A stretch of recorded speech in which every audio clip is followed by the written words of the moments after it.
Δώσε με φεμέ. Όσο τρελό. Είναι καροσάρι αερόψυκτο να πούμε. Το έφτιαξε στην Αθήνα μόνο το Ξενάριος. Εντάξει, τώρα το μηχανάκι είναι μόνο για πίστα, αλλά τώρα που και που το βγάζω και έξω δρόμο, εντάξει. Μάλιστα. Άκου πώς δουλεύει, λάτα, αυτό.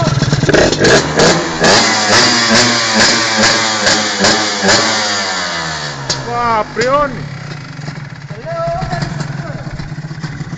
Ωραία 39 και έχει καρμπίτσι συγκλερωμένο.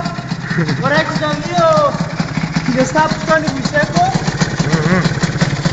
Είναι τέρμα πυριδωμένο να πούμε. Πόσο τρελό.